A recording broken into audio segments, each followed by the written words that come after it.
apart, listening to the wind of change. The counting summer night, slowly passing by, listening to the wind of change. When I sing, it takes away all the shit. It takes away all the crap that makes life, and it just puts me into a whole different spot, into a whole different place. Future's in the air, I feel it everywhere. Well, I'm a musician anyway, and I've done a little bit of conducting of choirs and things in the past. And when I saw this in an email, I think this would be a great way to continue that. And it's also for a bunch of people who haven't had a lot of opportunities kind of in their life.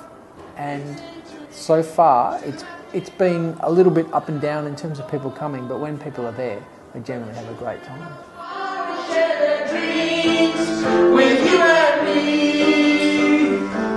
I kind of would say it is a training thing, because Tim puts a lot of thing into it, and he gets it to so that it becomes ours as opposed to what the author had done in it. So we get to put our own common ground spin on it. I also think we get to listen to each other, so we're really honing in on each other. So you learn that skill of communication, understanding, working in pitch with each other. You get to listen who's really high and who's really soft, and work around that. So there's a lot of learning in it as well, so which is really cool. We have done some performances and they've been great, and so in that respect I'd like to actually think that we're more achieving something, that we're becoming a little vocal group. Not a choir, because it's never going to be that big, and actually refining how people sing, and refining how people sing, and then refining the songs so that they're actually good. I can feel myself waking up again. I can feel myself starting to come back to life, and I believe that this place is a springboard for that. You know, I'm not going to be here all my life. I believe that this is the place that's going to help me to become socially acceptable. Yeah.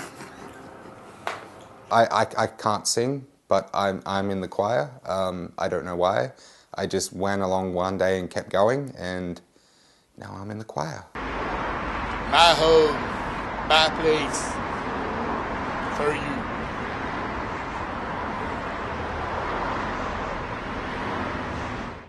This library was totally bare. There's no books, there's nothing in here. And we didn't really have a model. We had to sort of create a model of how this was going to work. And so Camille and I went to IKEA and bought lots of colourful things, and just thought it's really important to create a space, because you can't really learn in a vacuum, and learning is very, it's a social activity. You interact with people, and I think the surrounds are really important. So we wanted to make it a place for people to come, to feel very welcome, and to just relax, and it to be a nice little kind of break from maybe some hard stuff that was going on. So as important as the learning was, so too was creating a rapport, and creating a place that was warm, inviting, safe, in which we could cater to whatever each individual needed.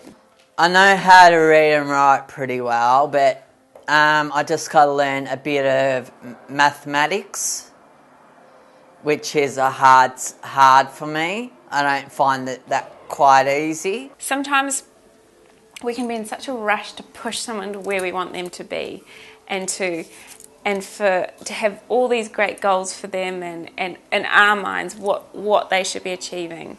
But I've really learnt to taper that back, and a huge achievement for someone might be in my scheme of things just a small thing, but you see progress, but you have to totally abandon what your concept of progress is. I've just got to learn adding up maths, like money sums, because I'm going to try and get a job at Victoria Market selling fruit. So if someone just comes in and has gained confidence and is optimistic after being here a few months, then that's massive to me. So these kind of tick the box kind of educational goals or expectations don't really apply here, because we're dealing with people with lives and often with a lot of trauma and a lot of stories. When I was first homeless at 16, I didn't know about Salvation Army or Osman House, and I just put 3 cushions, a blanket and a pillow underneath a hall near the creek, and I lived down the creek for 3 years. You kind of throw out the rule book, and in a way it's been quite freeing, because you just take each day as it comes, you roll the punches, and it's been good for a control freak like me to just let go and just see what eventuates. $1 a kilo, $1 a kilo. Selling once and only this week. $1 a kilo, $1 a kilo. We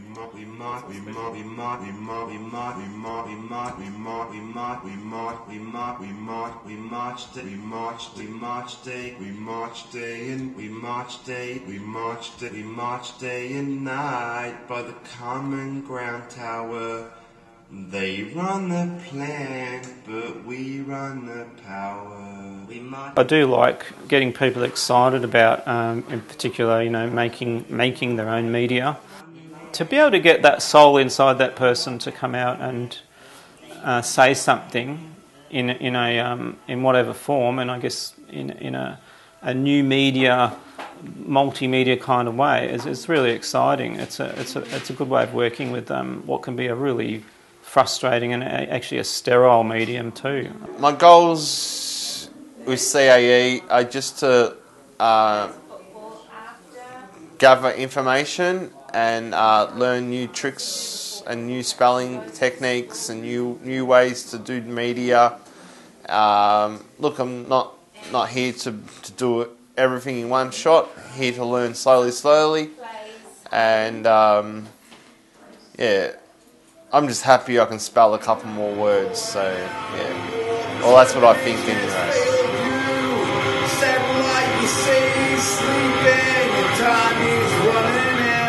What am I doing here, and is it actually making a difference?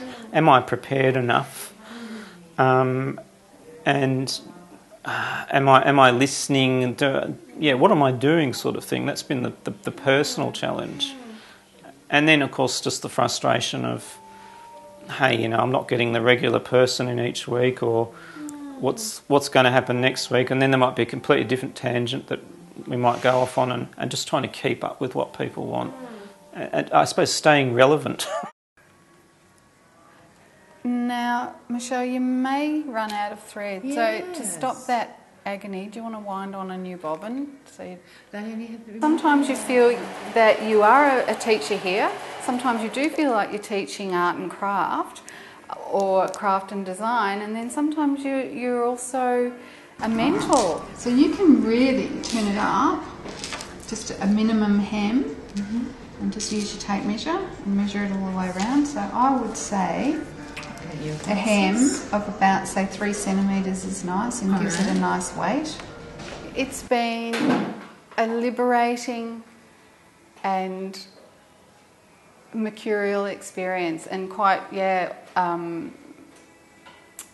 overwhelming in lots of ways. Liberating in terms of letting me into people's lives and how they've been and what they've become. And the learning's not just in a tangible way. The learning is something that's, I think, the participants take away with them. Yes, the trust that they've built here and the friendship. It's about talking to people about the power of art and the way that that art can change the way we perceive things and our position in the world. And as I think it was George Bernard Shaw said, art may not be the most crucial thing in life, but without it, what a boring place the world would be. Something along those lines. I really love that sort of idea of I'm not saying that art is by any means the most crucial thing. And I mean, it is for me because I'm an artist, so it's kind of what I do. But I think it's also good for people here to know that that's what I do. Like, I'm not someone who kind of likes art but works as a I don't know, whatever, a lawyer or something, and just does a bit of art in his spare time. I am an artist. I just love more people here, and because everyone has a story, and a lot of people, I guess, lose confidence in life, and a lot of people who are residents here have had a pretty hard time. So I think a lot of people will go, oh, I can't draw or I can't paint, and that's not what I'm about. It's all about expression, and I can't draw, I can't paint particularly well myself. I'm okay, but I just think that quite often the most beautiful sort of expressions of oneself can be in very, very basic sort of naive, almost naive ways of working. Moving forward, just to come here, change your life, move forward, and forget about your past and move on. That's about it, What you've done in your past is there, and you can't change it, but you can always move forward. And that's the inspiration. It's been a challenge, and I don't mean that in a weasel word kind of way, but it has been a challenge. And it's been very useful for my general teaching experience. And I think it's been useful for them. I'm not sure, them being the students that I have sometimes. Once you've got a project that they like, the guy who's making the letters loves the letters. The person who's doing the chess set loves the chess set. And it's hard, in many ways it's hard once you've got somebody going, it's hard to pull them back a bit and say, yes, well, I'd like to do that in 14-piece mould, but maybe a 1-piece mould or a 2-piece mould would be more appropriate. It's difficult to think that anyone can get anything out of a program that's offered but has no take-up. I mean, attendance is a very good indicator of results. The input from the students, from our clients here, is just amazing. I learn something every week. Every week someone from a different cultural background will tell me how I can improve that recipe. Here you get to eat. It's a comfortable environment. There's a group that comes in every week, and it's all different people, and you get to learn the different cultures of people's cooking, and you see different styles of cutting up of vegetables and people doing different types of preparation that are vastly different from what you would do. Some people cut an onion better, some people cut a garlic better, some people cut up vegetables differently to some others. So it's a flavoury thing, because if you cut the onion up small, the flavour goes through. If you cut it up big, you've got a less bulky flavour. We have thousands of recipes to share, and we have so many ideas from everyone here, so it's endless. For me, my head is full of food and recipes. We access every week, we go up and get some herbs and spices and chilies and things for the cooking class, and we use them, we utilise them. It's good to know that there's fresh resources in the building to be used for cooking. It makes it a homely environment. I have genuinely enjoyed the journey with the teachers. I think they have been absolutely fantastic and pivotal to the success of the program, and they've been so flexible in terms of their approach, consistent, gentle in their presence with people, sometimes not. So very responsive, and adaptable, and very person-centred, which is lovely, and to see them just move with a sort of fluidity, which I guess is what true teaching is about.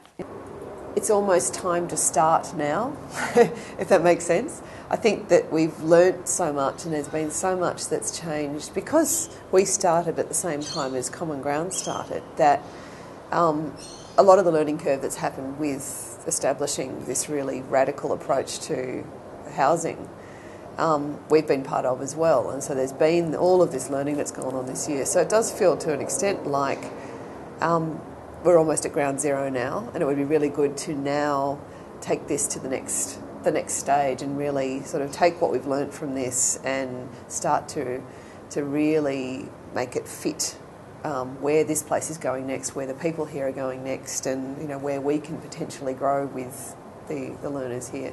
I'd like to see it keep going and changing new classes and stuff, because it's been a really positive thing for everybody, and I think it helps people sort of keep sort of grounded, sort of stops them from going off and doing other unsavoury sorts of things, I guess, because they're occupied. Distraction, that's the key. I believe that the CAE program does create a vibrancy and a life, and I think without it, Elizabeth Street Common Ground could just be a building. So on some levels, yes, if it was just purely accommodating people, it would be achieving significant advances just in there alone. But the fact that people get to dip their toe in the pond and try different things and re-engage with skills that they've had, or bring their like diverse sort of learning skills and backgrounds into play, I think is fantastic. Experiencing new things for the first time, like somebody who has tasted mango in health and wellbeing. That was a highlight for me. She'd never had a mango before. So there's some really, the artwork that we've got in here. So this particular space is indicative of sort of ideally what the whole place could be like in terms of the warmth and the colour and the energy.